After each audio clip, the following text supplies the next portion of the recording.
अच्छा, इतनी देर आप मोबाइल वगैरह छीनती रही तो रिक्शे में तो इतने सारे लोग थे, ने हेल्प नहीं की। तो एक लेडी बैठी आगे, तो अब जाहिर सी बात है 3 सीटर होता है वो, एक साइड जो होती है।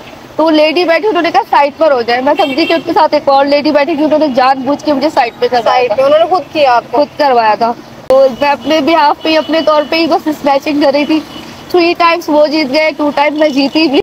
अस्सलाम वालेकुम everyone, I hope you are all doing well. Welcome to my YouTube channel. तो आज एक बहुत अफसोसनाक वाकया मुझे पता चला, और वैसे तो लड़कों के साथ बहुत ज़्यादा स्नैचिंग हो रही है, लेकिन मुझे सुन के बहुत दुख हुआ कि एक लेडी के साथ माशाल्लाह बहुत अच्छा काम कर रही है शेफ रबिया खान, उनका नाम आपने सुना होगा। माशाल्लाह यूट्यूबर है और बहुत अच्छे काम कर रही है, लेकिन रास्ते में अभी कुछ दिन पहले उनके साथ स्नैचिंग हुई और वो इतनी ज़्यादा परेशान थी, उनके हाथ में जो कुछ था छीन के ले गया। और अफसोस की बात यह कि वो चल नहीं रही थी, वो रिक्शे में बैठी हुई थी, ऑटो में बैठी हुई थी, और उनसे छीन के ले गए।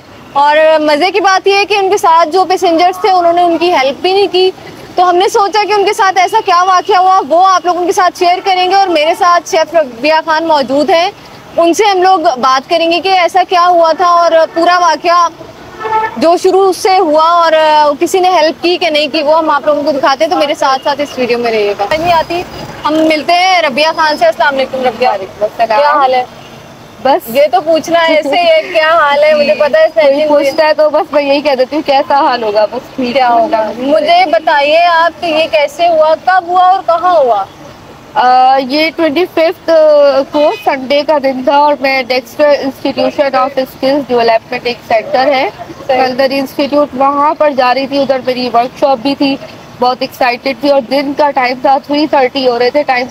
चिंची में हम लोग सफर करते हैं, हम लोग तो इतना अफोर्ड भी नहीं कर सकते, और चिंची में सफर करने का मकसद ये होता है कि वहाँ पे लोग होंगे तो थोड़ा सिक्योर फील करता है। बट आपको पूरा मैं इंसिडेंट बताती हूँ, मुझे लग रहा है मे बी ये एक गैंग हो पूरा। वो आपको लग रहा है ना? आप बताइए। बिल्कुल। तो हुआ बस ये कि मैं चिंची में बैठी हुई थी, मैं बस थोड़ी सी मेरे से मिस्टेक ये हुई कि मेरे पास, क्योंकि मैं सोशल मीडिया से एसोसिएटेड हूँ, बिजी रहती हूँ, अपना बिजनेस भी करती हूँ और टीवी वगैरह भी कुकिंग करती हूँ, तो शॉर्टेज ऑफ टाइम की वजह से मैंने स्क्रीनशॉट लिए हुए थे सूरह यासीन के। वाईफाई में कनेक्ट नहीं करती क्योंकि फिर बहुत कॉल्स आती हैं बिजनेस के हवाले से। तो बस वो मैं रिसाइड करके बैग में रखने ही वाली थी कि एक जगह पर रिक्शा रुका। आप सूरह यासीन पढ़ के रख रही थी? हाँ, बस हाथ में ही था, आई डोंट रिमेम्बर, कुछ कर रही होंगी काम। तो एक लेडी बैठी आगे, तो अब जाहिर सी बात है 3 सीटर होता है वो, एक साइड जो होती है। तो लेडी बैठी, उन्होंने कहा साइड पर हो जाए। मैं समझी कि उनके साथ एक और लेडी बैठी थी, उन्होंने जानबूझ के मुझे साइड पे करवाया। उन्होंने खुद किया, आपको खुद करवाया था। तो पीछे भी अजीब सी एक फैमिली बैठी थी। फिर उसके बाद बस हम लोग जैसे ही रिक्शा चला, तो रिक्शा चल ही रहा था, मीनवाइल 2 बाइकर्स आए लड़के, और उन्होंने मुझसे मोबाइल छीना। जब आपके साथ ये किस्सा होता है आपको पता नहीं चलता कि क्या हुआ है। तो मैं अपने बिहाफ पे, अपने तौर पे ही बस स्नैचिंग कर रही थी। 3 टाइम्स वो जीत गए, 2 टाइम्स मैं जीत के भाग गए। अच्छा, आपने कोशिश की कि वो ना लेके जाए? अब मेरी, अच्छा उस टाइम तो मैं होश में नहीं थी ना, मुझे पता चला बाद में कि मैंने अपनी ममानी एक सेंसिबल है, उनको बताया। उन्होंने कहा ये तो उसी वक्त पॉसिबल हो सकती है ये छीना झपटी, जब स्पीड से बिल्कुल। और आगे जो रिक्शा ड्राइवर के साथ भी 2 आदमी बैठे हुए होते हैं, वो भी कुछ ऑन द स्पॉट रिएक्ट कर सकते थे, कोई किक मारते बाइक को या कुछ करते। फिर बाद में ना मैं इतना रोई, बच्चों की तरह फूट के रो रही थी, आवाज़ से ही रोना आ गया था, क्योंकि ऑब्वियसली मेरा एक सोर्स ऑफ इनकम वही था, मेरा बिजनेस था उसमें, और काफ़ी कनेक्शन थे। आपको पता है हम लोगों के पास टाइम नहीं होता तो हम डायरी में नहीं लिखते, सारे कस्टमर की एक डिटेल उसमें थी और उनके नंबर भी सेव नहीं थे।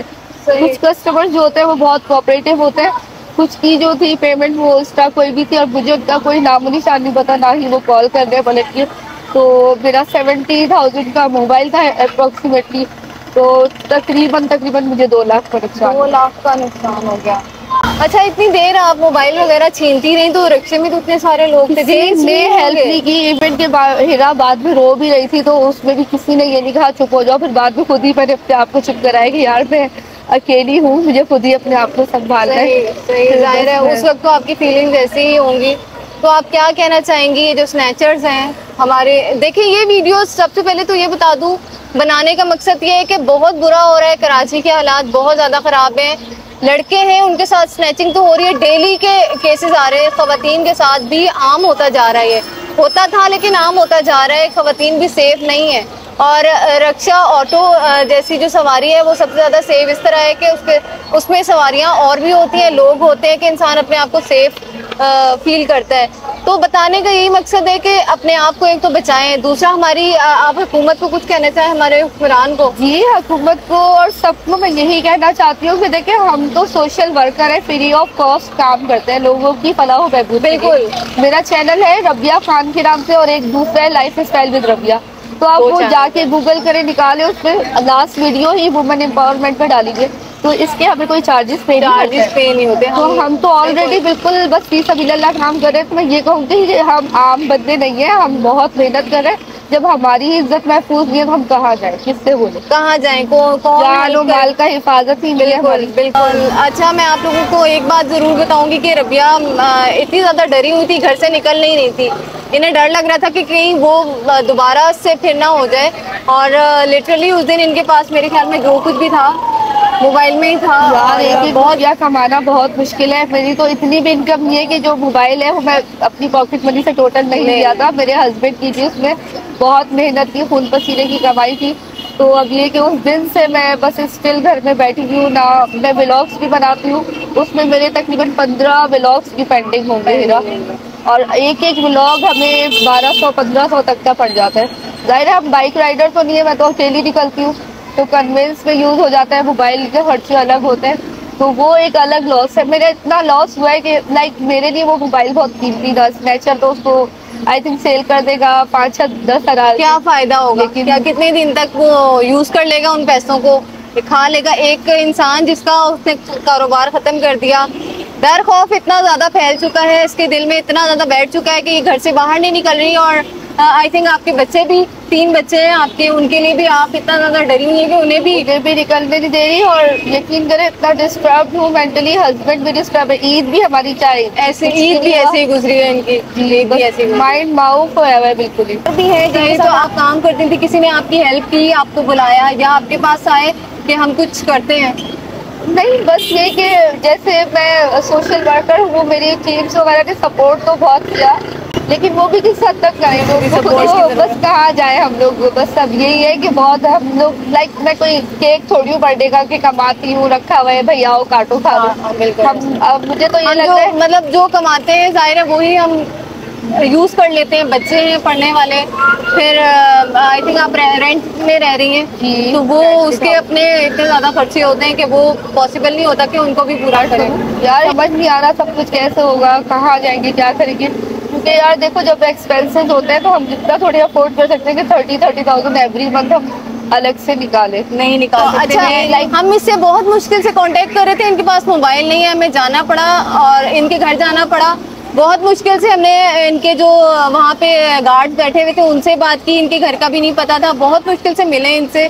जाहिर है मोबाइल वगैरह नहीं था इनके पास, और यहाँ इनको बुलाया, हमने काफ़ी देर वेट किया कि ये आए, ये भी नहीं निकल रही थी, पता नहीं हम यहाँ आए हैं कि नहीं आए हैं। इनको हमने स्पेशल बुलाया है कि मुझे ये इनकी आवाज़ पहुँचानी है लोगों तक। और मेरी एक रिक्वेस्ट होगी कि शेफ़ रबिया खान इस टाइम बहुत ज़्यादा परेशान है, अगर आप लोगों में से कोई हो जो इनकी इतनी कम से कम हेल्प हो जाए कि इनका मोबाइल इन्हें मिल जाए या कोई और मोबाइल अरेंज करके दे सके, ताकि इनका काम, इनका जो बिजनेस है वो कंटिन्यू हो सके।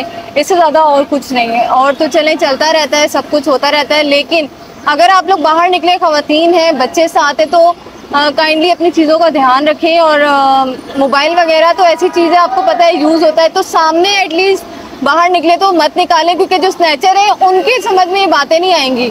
तो इसी बात के साथ ये वीडियो यहीं पे एंड करती हूँ, आती हूँ किसी और अच्छी वीडियो के साथ। तब तक के लिए इजाज़त दीजिए, अल्लाह हाफिज़।